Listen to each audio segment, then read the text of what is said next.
good morning, everybody. This is David Pott with the U.S. Fish and Wildlife Service. Why don't we go ahead and get started? Thanks for joining us. I just wanted to give a few introductory notes. This webinar is sponsored by C3, and C3 is a Pacific Northwest Climate Change Collaboration.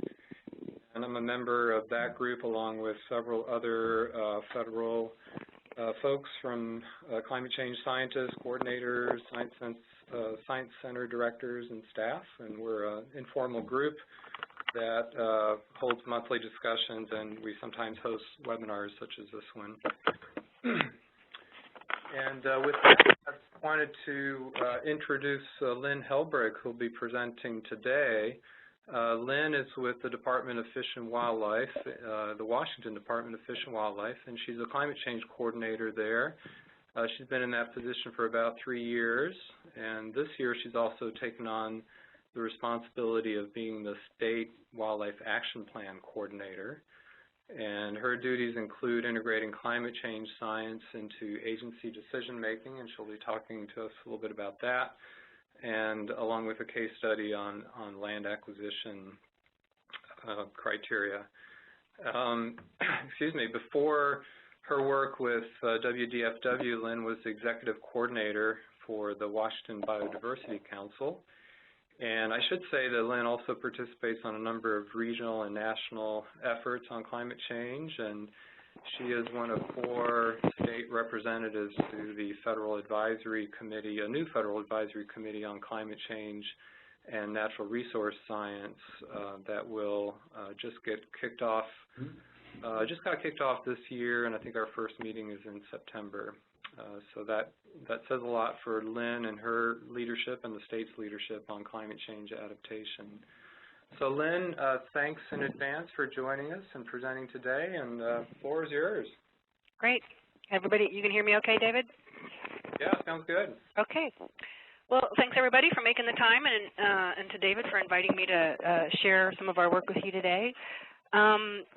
So as David mentioned, I am the climate change coordinator here at the Department of Fish and Wildlife for about 3 years, and this little presentation is a version of a presentation that I've shared at a couple different venues.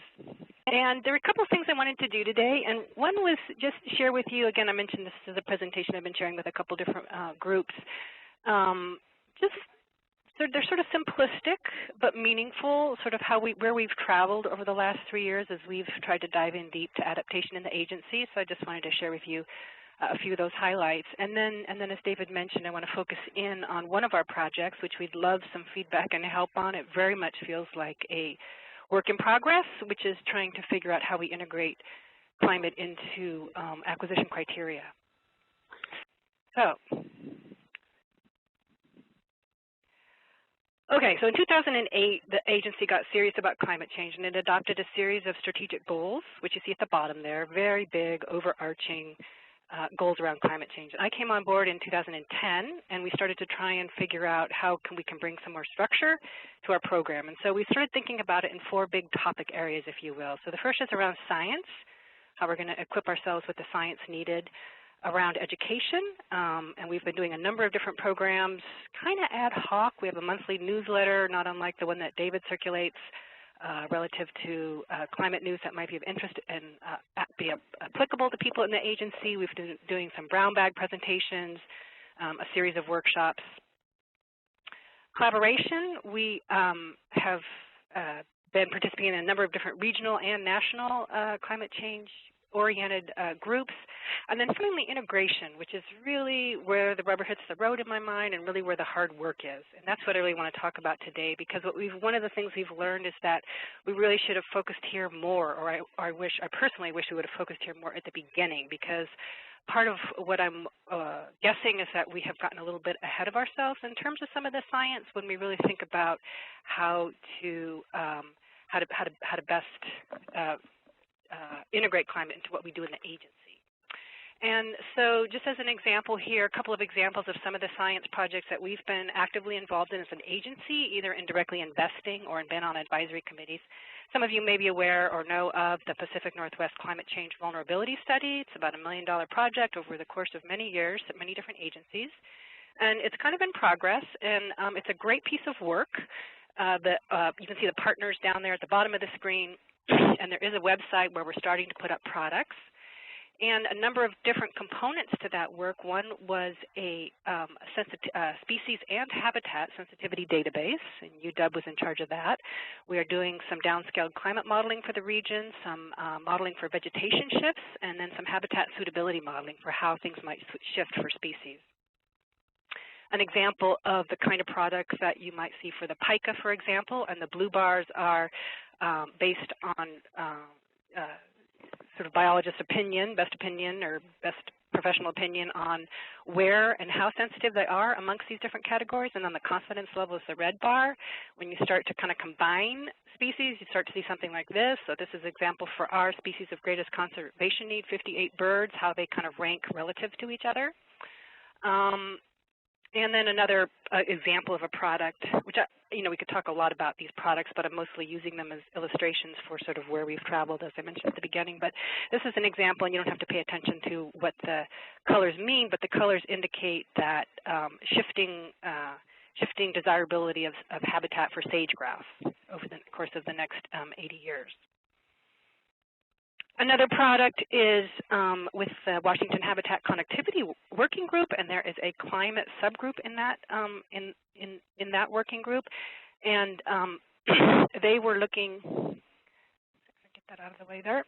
To sort of figure out how do you put a climate lens on the habitat connectivity work that they'd already done on that use those products to better inform our understanding of how climate's going to affect those corridors. And so the key assumptions were that species will move to track suitable climates, and that the climate gradients between area A and area B over time will stay the same, even though the climate will shift within those areas. And then thirdly, that species, as they move, are more likely to move through natural areas or areas that have high landscape integrity. And so this product, the map on the right, is a very, very, very big scale example of this product. The blue areas are cooler, the red areas are warmer, and you can see the white lines are sort of areas using existing layers from the habitat connectivity analysis where species might be suitable corridors. And the thing I love about this work is that it doesn't have any modeling in it. It's really based on current condition, but again, sort of recognizing that those gradients in the current time are going to stay true over time. And it's a great piece of work. It really helps inform our understanding, and it's a new perspective and how to see the landscape differently. But my challenge is when I think about what we're trying to do in the areas that we work in the agency, I'm still struggling with how we use these products. So the products that I talked about earlier, and then this particular map. Good science, it's important work, but how is it really helping what I do? how do I bring this to the staff that I work with to really inform their work? And so that is my that is the first lesson here, which is that we've really come to is that we really need to focus in on what decisions we're making in the agency, and we of course manage fisheries and wildlife and habitat. That are going to be vulnerable or sensitive to climate, and really then focus in on what science we need to really help that. And I want to give an example of that, where we tried to do this.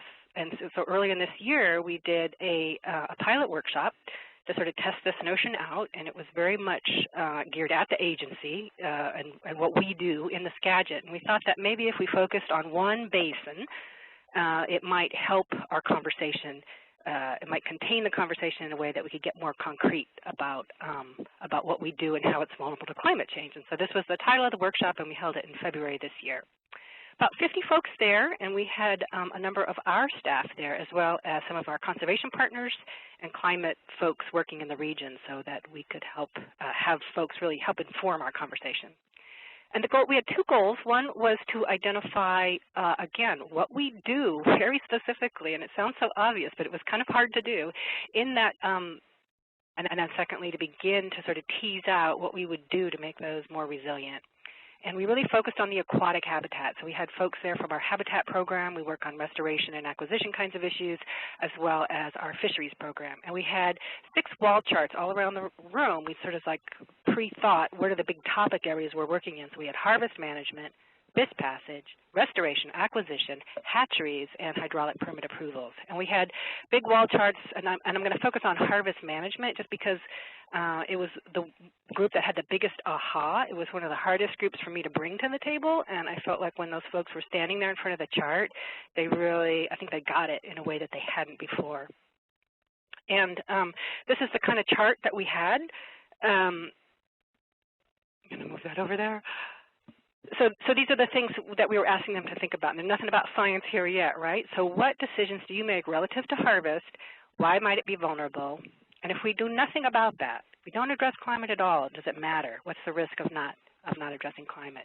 And so I'm just going to show you an example here about developing yield models. So this was one that they said, wow, you know, we're at risk here because of these different reasons here. It's based on past data, making false assumptions, et cetera, and the risk of not addressing climate is very high. And they went on through, we're monitoring, directed harvest, how we balance recovery goals and harvest goals were all considered really vulnerable. And we did this through the rest of the other groups as well, the fish passage and the hatcheries, and came up with similar lists. And then the second day, we focused in on the left-hand column there. We focused back in on those decisions. So here we have the models again. We started to think about what we might do differently, what the policy implications were, and then sort of what the science and information needs, what we might want to generate in terms of science or research needs in order to sort of inform that policy option. And then finally, who needed to be involved on the far right column, and we did that again for the rest of the decisions that they had come up with. And so I share this example with you because it was a little bit of a game changer for us, I think. I think that it really helped people kind of get beyond, you know, the map we all see, where we see that in eastern Washington, streams are going to be too hot for salmon, you know, and by the 2040s or 2050s, you know, we're not sure what to do with that. This we know what to do with. This is like, here's where we interact with the climate question. Here's where we are engaged in landscape, and we can change what we do to become more resilient. So that's really that second lesson, is that how we ask the climate question, and that doing that inquiry in a very structured way is really important. And sort of my job as climate coordinator is really trying to make sure that people have the tools they need to be able to do that. And we did another workshop with some folks who were working on oak and prairie restoration projects, and these were practitioners actually in the field. And they're pretty savvy about climate change. When we did a little brainstorm at the beginning of the workshop, you know, how might climate change affect your restoration projects? I mean, they got it. They listed everything we could think of, really, on the whiteboard. But when we actually took a project they had been working on in the Scatter Creek, and we started running it through this systematic charts and this way of looking at, you know, which of your targets are going to be vulnerable, which of your proposed techniques might be vulnerable. We walked it through a systematic exercise. We definitely came up with some changes to the project at the outside other end that would make the project more successful in the long term, given uncertainties about climate. So it's really how you do that inquiry, I think, is really key, and it's something we've really learned.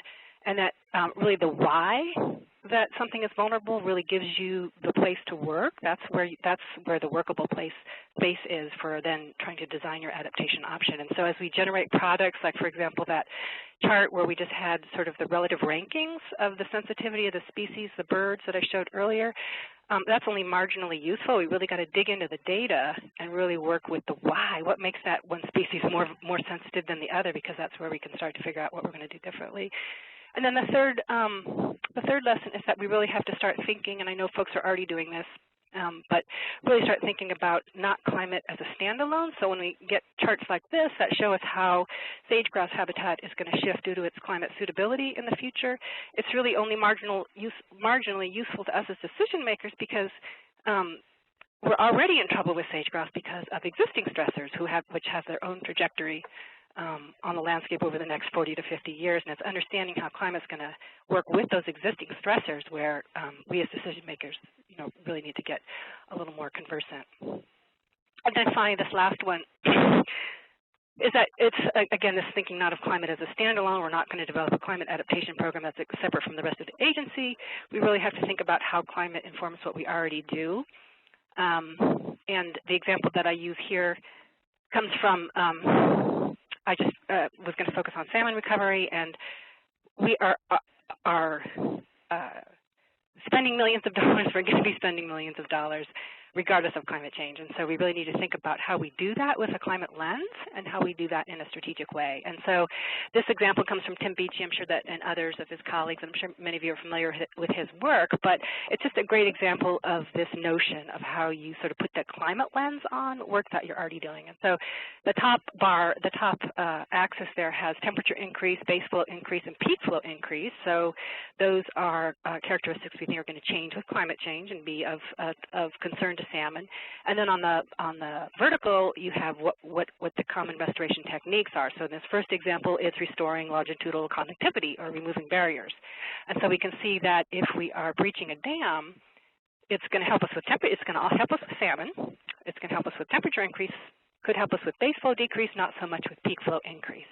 And so we can go through the rest of the chart and think about floodplain reconnection, restoring incised channels, flow regimes where these are good things to do, but we can see if we're really concerned about climate change in a particular basin, how we sort of see which of those are going to really help us with that sort of increasing resilience in that context.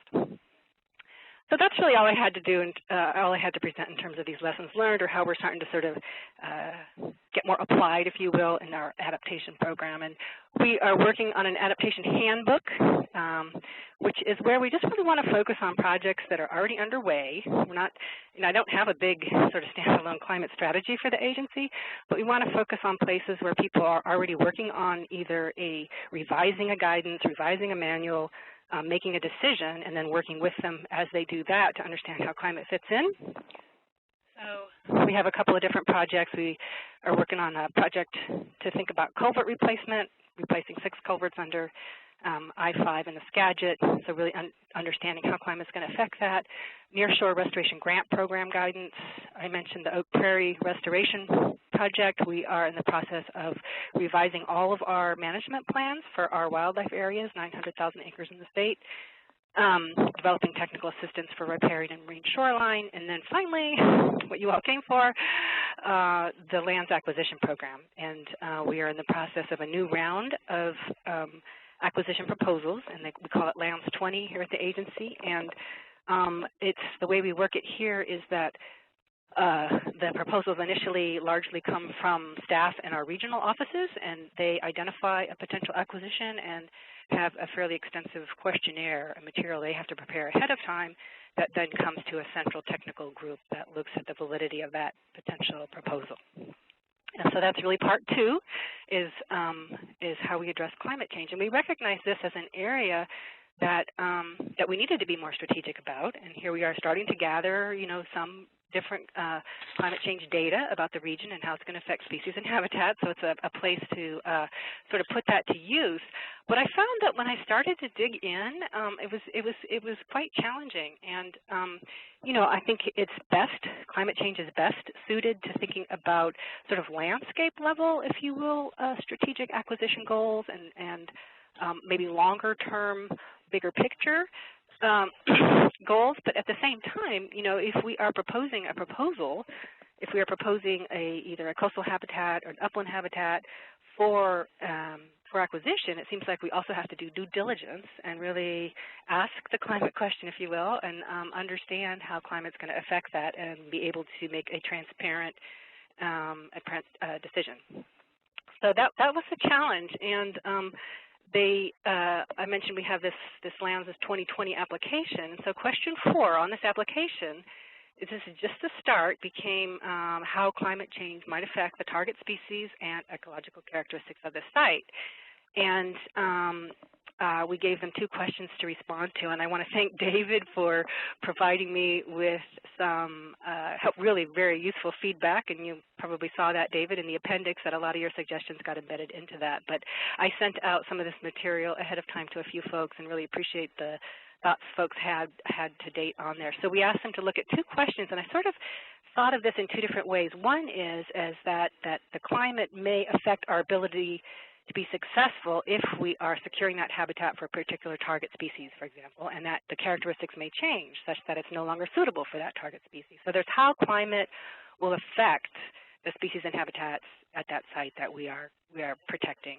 And then secondly, it's sort of a different look on it, is how might securing that site and protecting that site contribute to the overall resilience of the area. So there's two different ways to look at it. And so we asked this question on the application, recognizing that folks really, this again, it's about asking the climate question, and it's really, we're sort of learning as we go. And so we did a series, and I wasn't able to be there, but we did a series of workshops around the state which introduced these, not only climate, but other new things we were asking folks to include on their applications. And so in that, we wanted to tell people, well, why are we addressing climate change here? Why are we asking you to do this extra work? And again, one of its due diligence, is this a strategic investment for the agency? Learning how we start to talk about climate, hopefully providing better conservation outcomes, and then finally, how the proposed acquisition might help, again, sort of increase the resilience of an overall area, either by providing a buffer or helping mitigate for a certain impact.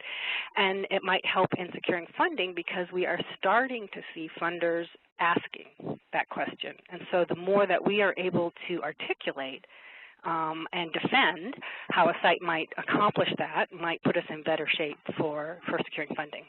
And here's an example of that with the Estuary and Salmon Restoration Program, ESRP, which is very ably run by Betsy Lyons here at the agency. And they have 4 different sets of criteria for their grants. One is on ecological importance, technical merit, cost, and public support. And you'll notice that 2C is on climate change. So she's already putting in some criteria there for climate change. And we don't have to go through all of this, but this is how she is articulating that. And she wants to know, how is the action going to increase the resilience of natural and human systems and foster adaptation to anticipated sea level rise?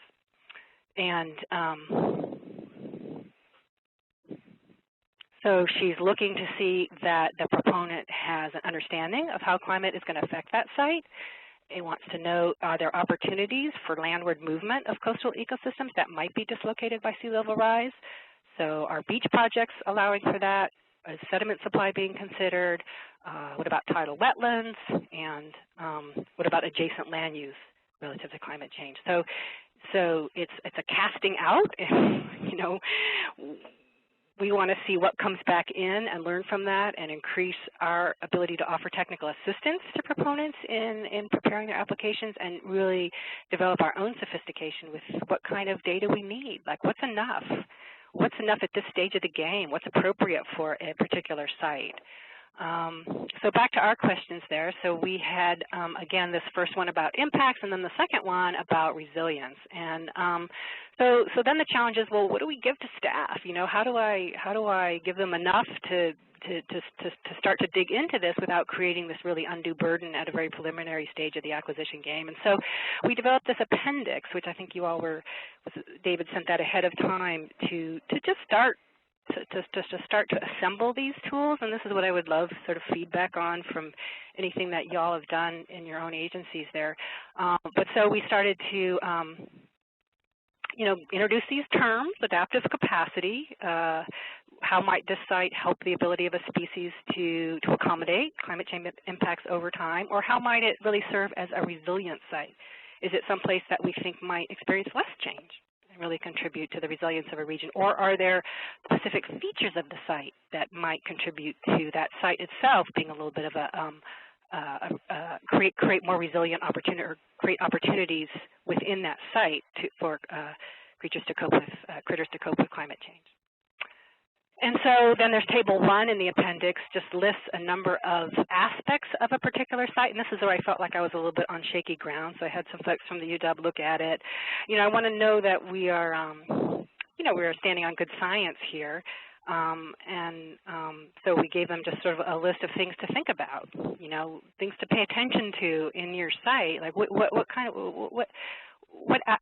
of these aspects might be present on this particular site that you're proposing, and getting folks to sort of think about that. So that was table 1, thinking about how the site contributes to resiliency. And then the first one on impacts is a little bit harder because, by definition, these folks, these staff, they're presenting these proposals because they're invested in it, right? They think it's going to be good. They want to get funding for it. They want the agency to endorse it. So it's sort of like it's almost a disincentive for them to talk about how climate might degrade that value over time. But at any rate, so we gave them 2 tables in the packet. One is just sort of lists in a very broad, general way some of the trends, you know, that we might expect in the region, and so they can, again, start to think about, is their species very tied to a particular hydrology, and the timing of hydrology, that sort of thing.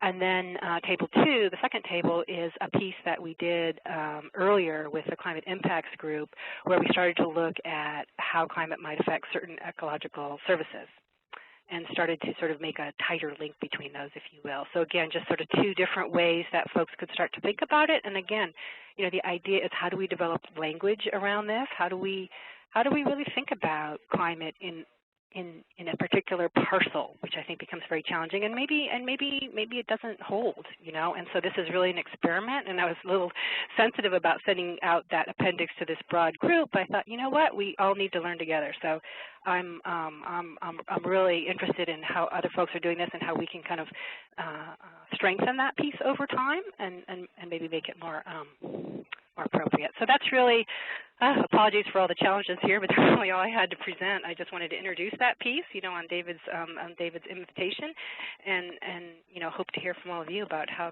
that's worked, or how you guys have been tackling that, if you have. And so these are just some questions that came to my mind. Great. And thanks, Lynn. And I should say, I apologize. I didn't include the appendix in all of the announcements that were sent out. I noticed afterwards. So if folks would like a copy, please send me an email, David Pott, or send Lynn an email. And Lynn, I wonder if, can you type in your email address so people have that? Sure. I don't know if you can go to like the create a slide screen.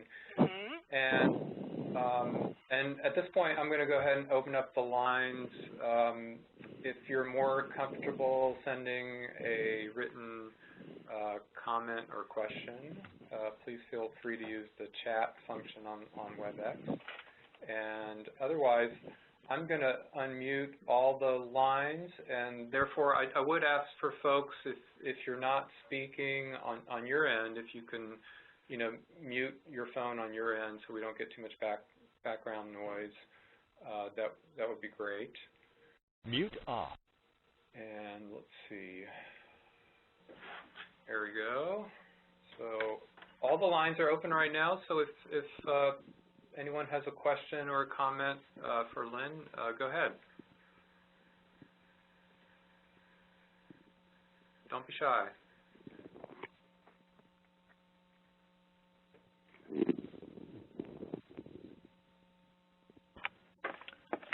Hi, this is Rowan Baker in Portland, Oregon with Fish and Wildlife Service.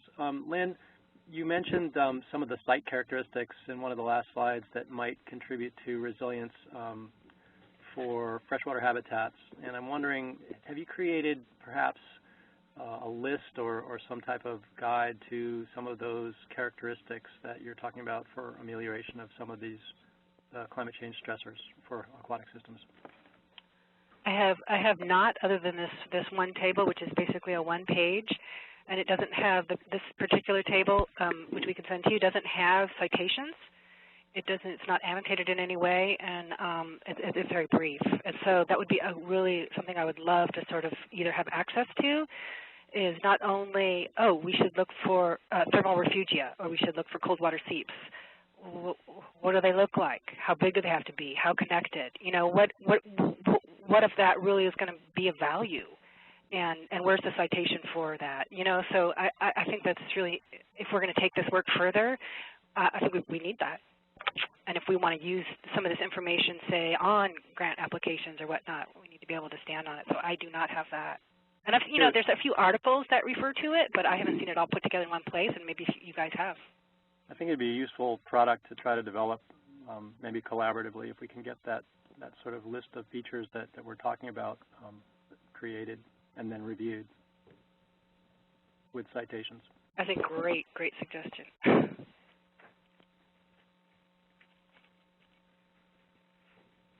I know that Chris Toole is on. Chris, from NOAA, have you all thought about a similar process and product? I can't speak for all of NOAA, so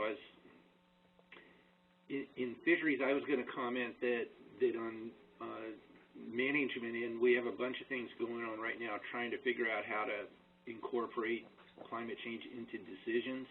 And I totally agree with Lynn's observation that the science is ahead of the decisions on how to incorporate things into management. And that's sort of our biggest stumbling block right now. In terms of land acquisitions, I can't speak for that. Our restoration center, I wish I had somebody on the phone from that, but I believe that they're incorporating it, but I don't know for sure. I know that across the country there's materials being produced like by people in the East Coast. I don't know for sure what's going on right now on the West Coast.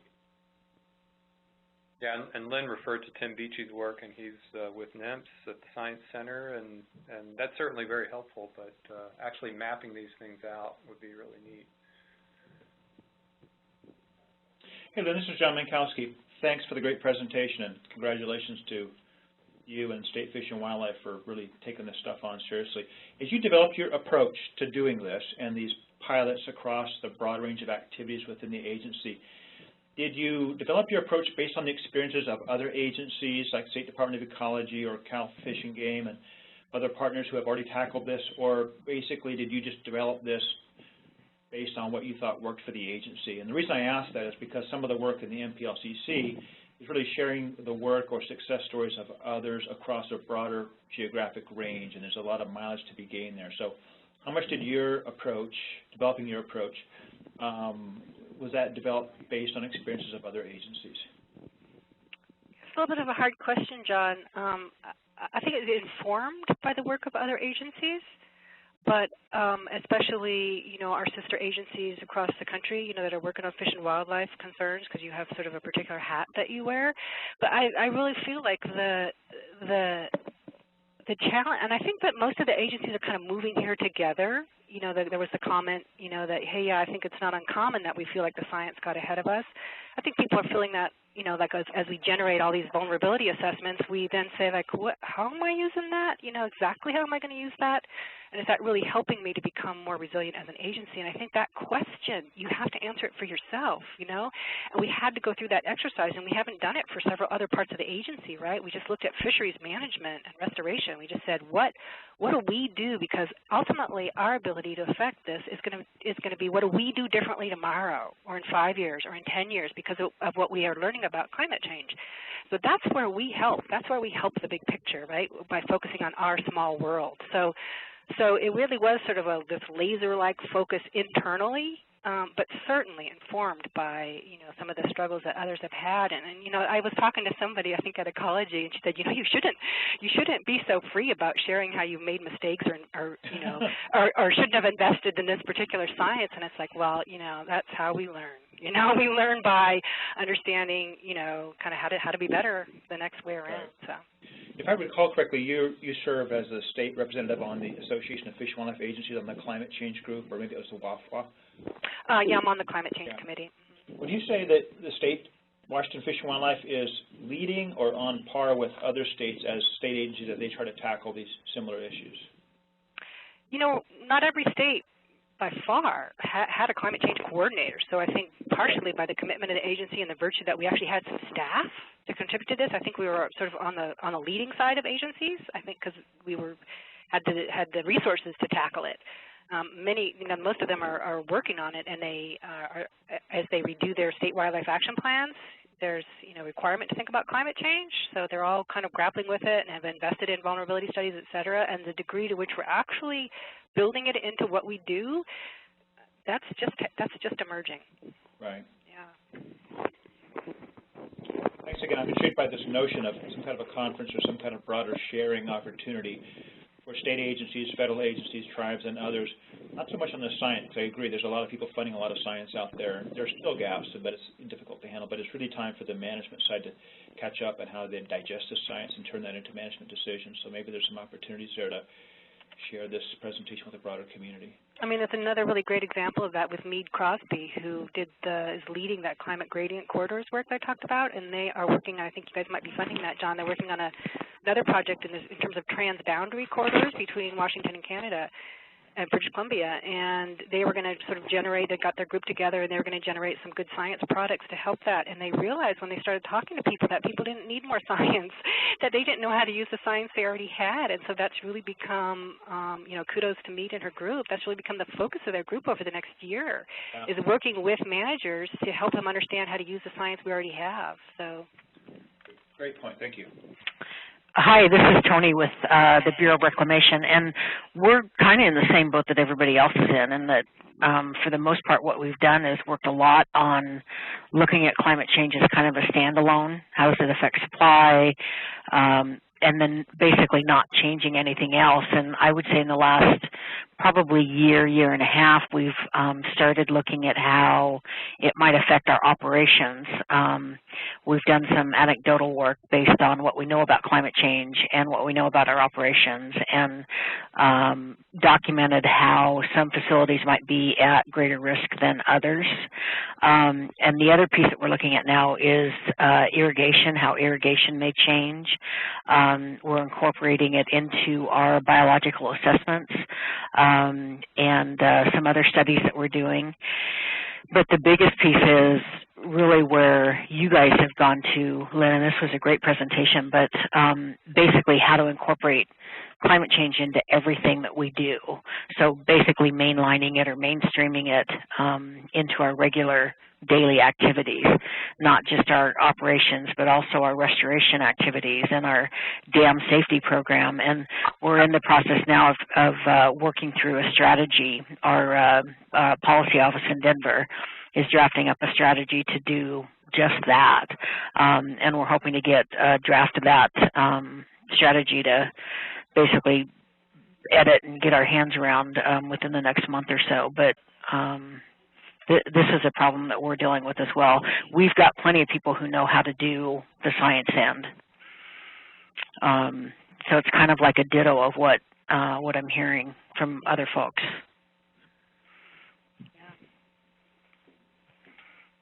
I just wanted to mention, too, that Skagit Workshop that I talked about, we wrote that up as a report because we did it in collaboration with the Skagit Climate Science Consortium.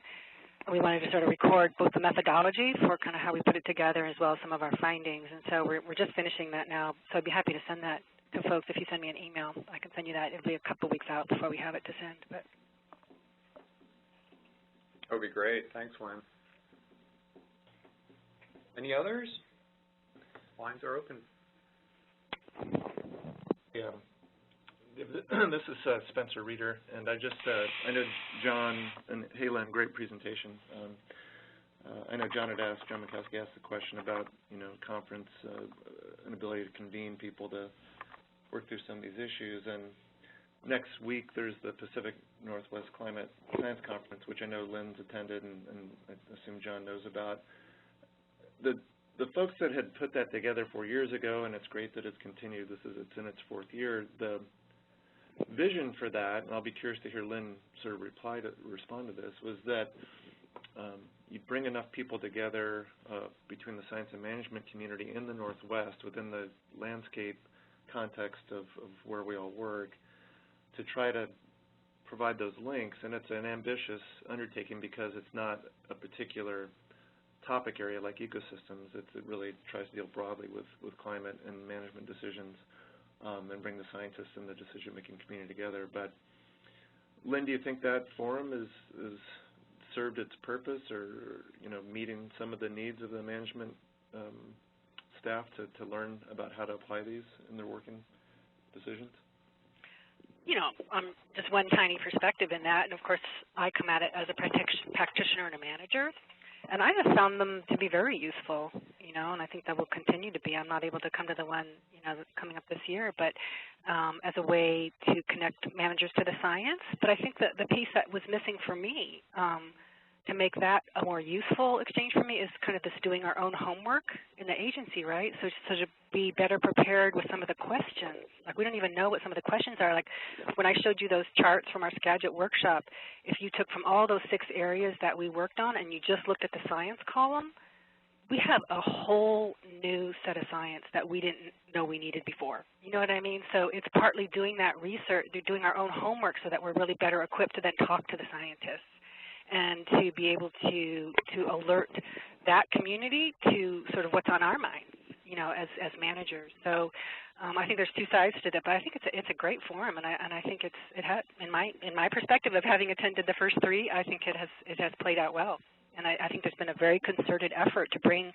that, and especially in the last one, and I haven't been as involved in this one, is to make sure that we're communicating with the scientists so that as they speak and present their material, they know that there aren't just scientists in the audience, and that I just don't know why I'm remembering that in particular, but I thought it went well at the last one. Great, thanks.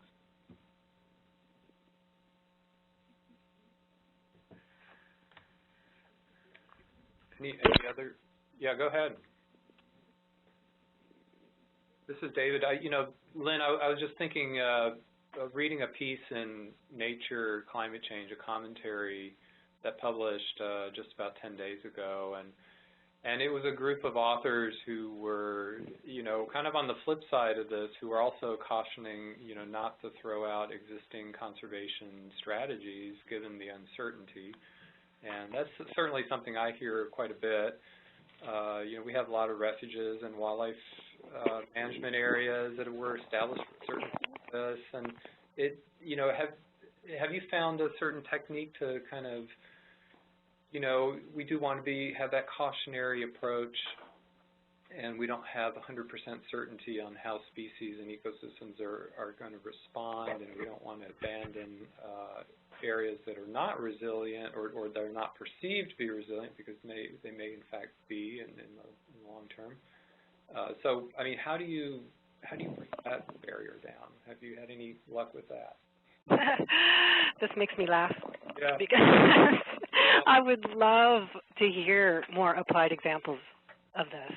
And it comes up as a problem all the time. We are in the process of spending millions of dollars to restore Fur Island, estuary habitat for rearing Chinook salmon. And we know that sea level rise is going to change that site and change its characteristics.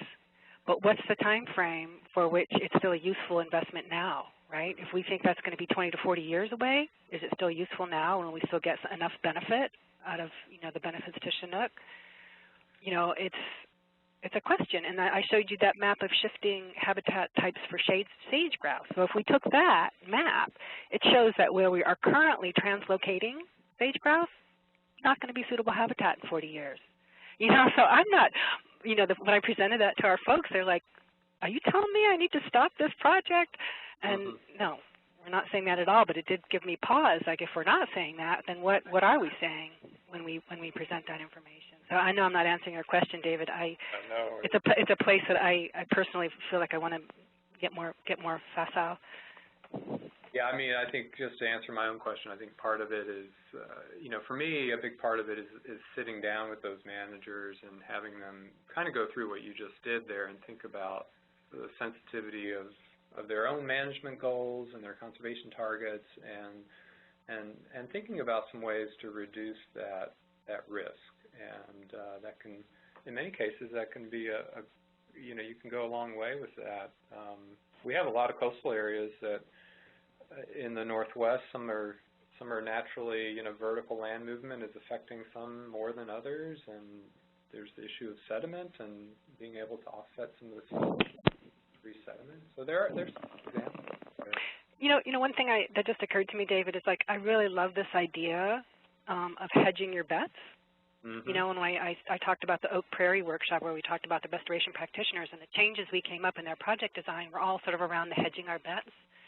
And if you can identify what those things are that still enable you to be successful with your stated goals, that seems like a real productive place to work. So, for example, in the Skagit, part of what we're learning from the folks that are really digging into salmon and the Skagit is that one of the limiting factors when you think about climate change might be the problems with base flow decrease and temperature increase in the water.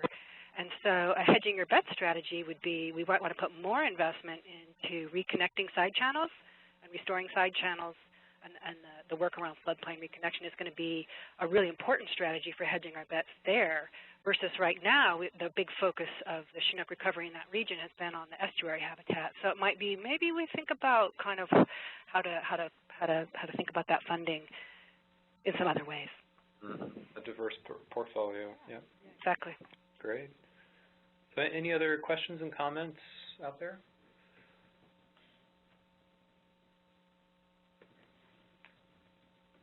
Well, if not, Lynn, hey, I wanted to thank you, and thanks again for putting your email and phone number up in case folks want to follow up with you on the appendix and some more details from your presentation. And thanks everyone for your patience with some of the technical difficulties that we had today. We somehow endured through that, and again, thanks, Lynn. Appreciate it. Yeah, thank you.